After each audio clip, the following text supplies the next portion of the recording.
Moray Verabotai, Shalom Uvracha. Aujourd'hui, on va essayer de parler un peu sur les coutumes de Shavuot, les minhagim.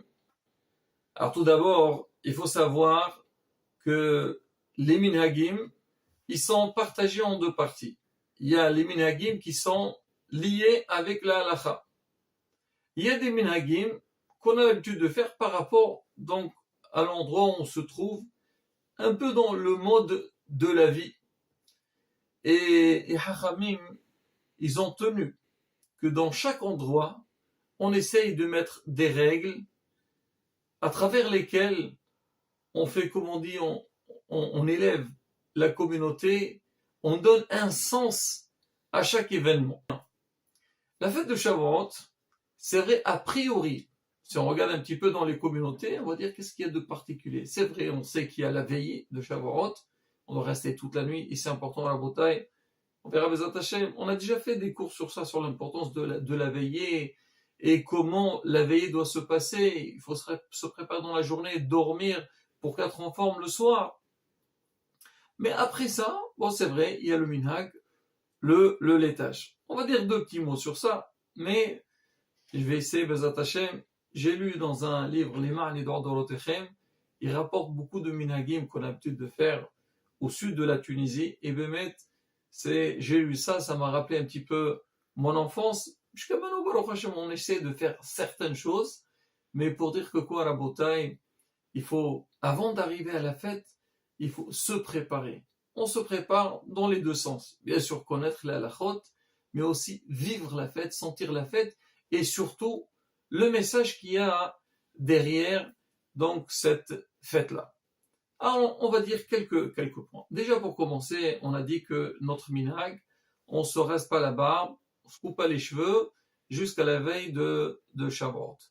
Alors, la halakha dit, la nuit de 49 du Omer, on peut se raser. On n'a pas besoin d'attendre le lendemain jusqu'avant l'entrée de la fête pour se raser. Non, déjà le soir, la tombée de la nuit, on compte le Omer et on peut se raser. C'est vrai, c'est marqué dans la halakha que le soir, il vaut mieux ne pas se couper les cheveux parce qu'on dit que c'est dénime, c'est de la rigueur, on attend le lendemain.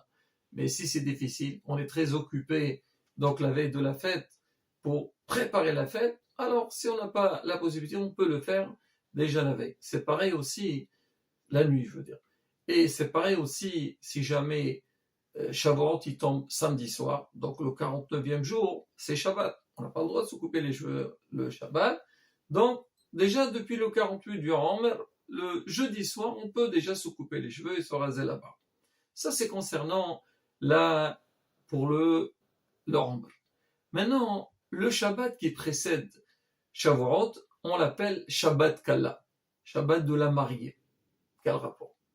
C'est très bien à la bataille. Aujourd'hui, quand il y a un mariage, on connaît tous le Shabbat Hatan. C'est quoi Shabbat Hatan? Après le mariage, on va faire un grand Shabbat, et on va inviter la famille, Shabbat Brachot et tout, on l'appelle au nom du Hatan.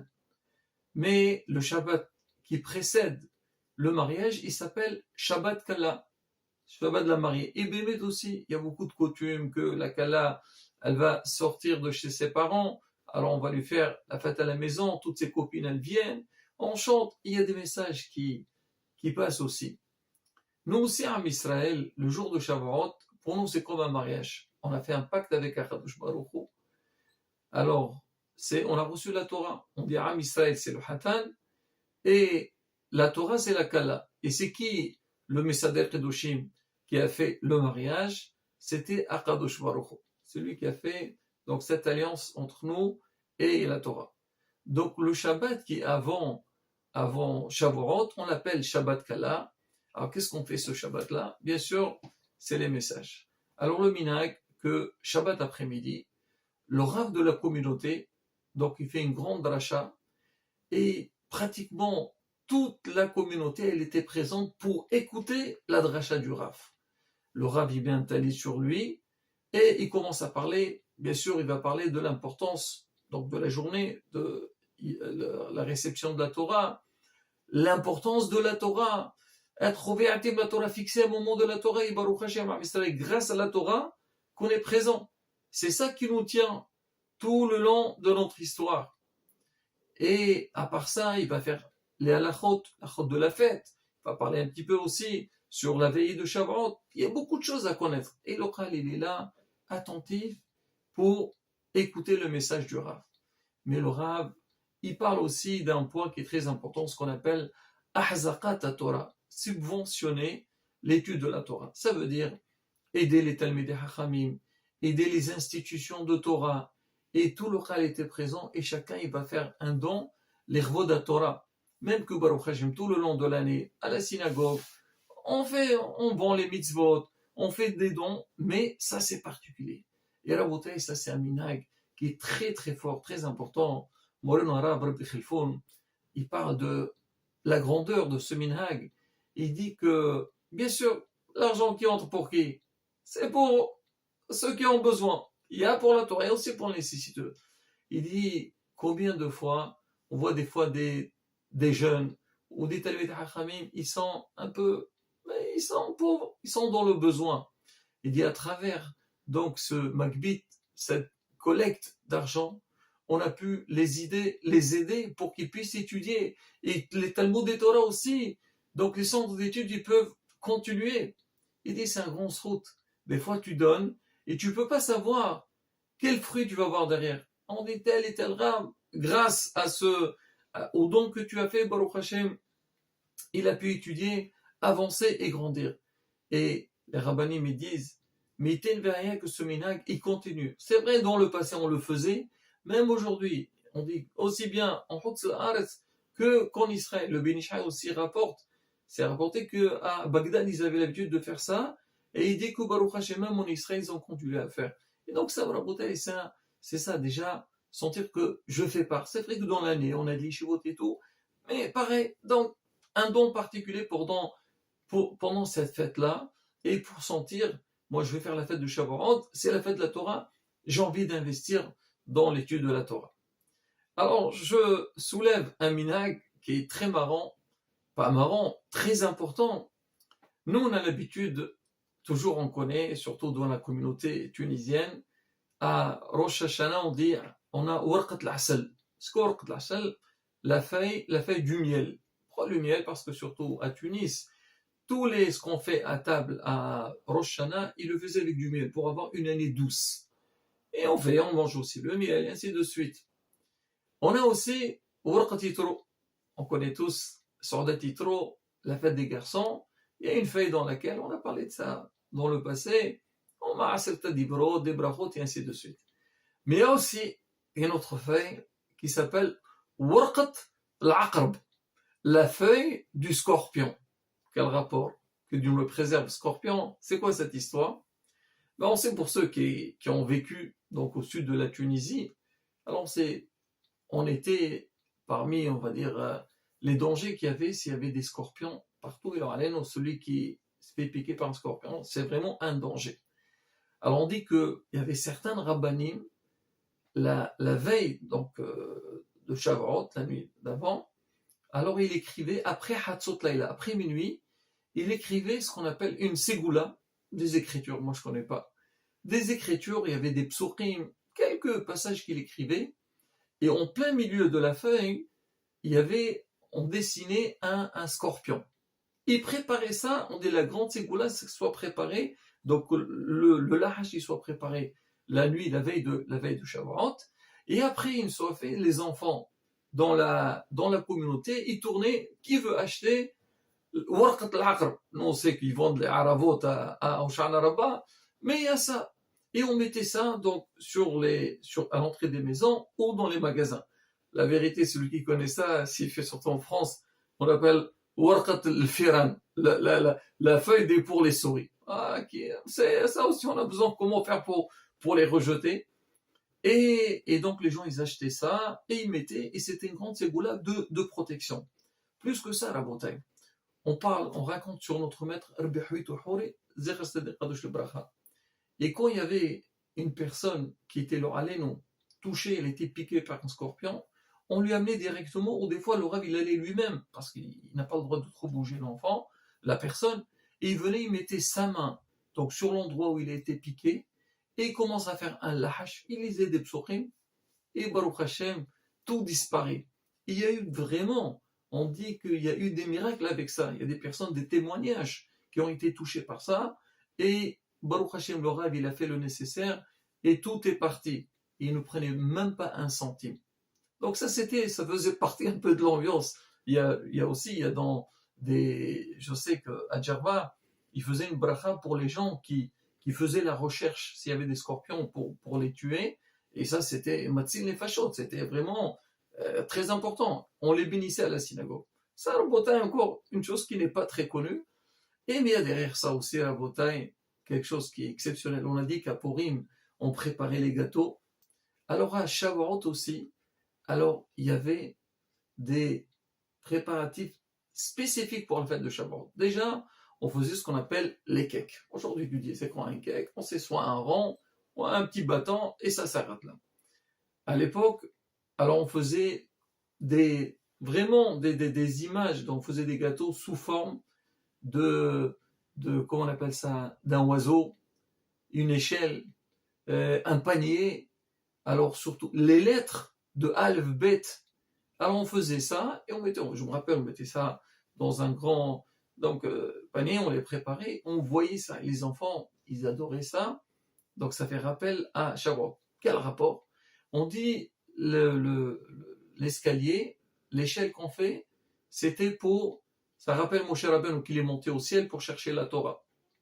Il y en a qui disent, c'est la halot Torah pour monter la Torah, donner l'envie, le hashaq à l'enfant quand il va voir ça, il dit, il faut s'élever dans la Torah, il faut évoluer, progresser dans la Torah. Il y a le panier, il y en a qui disent le panier c'est pour mettre dedans le Abrit, les tables de la loi, il y en a qui disent ça rappelle le panier, parce qu'on sait que Hag Shavuot, c'est la fête de la moisson, on mettait là-bas dans le panier, on mettait donc tout ce qu'on moissonnait, et aussi les bikurim, les prémices qu'on amenait au Beth HaMikdash. Alors on dit, c'est un rappel à ça. Alors les lettres aussi, par rapport aux lettres de la Torah. L'oiseau, c'est pour dire que, parce que c'est marqué pendant le matin de Torah, le don de la Torah, c'est marqué, les oiseaux, ils ont arrêté, ils n'ont pas fait un bruit. Donc c'est un rappel aussi par rapport à Mahamad Har Sinai.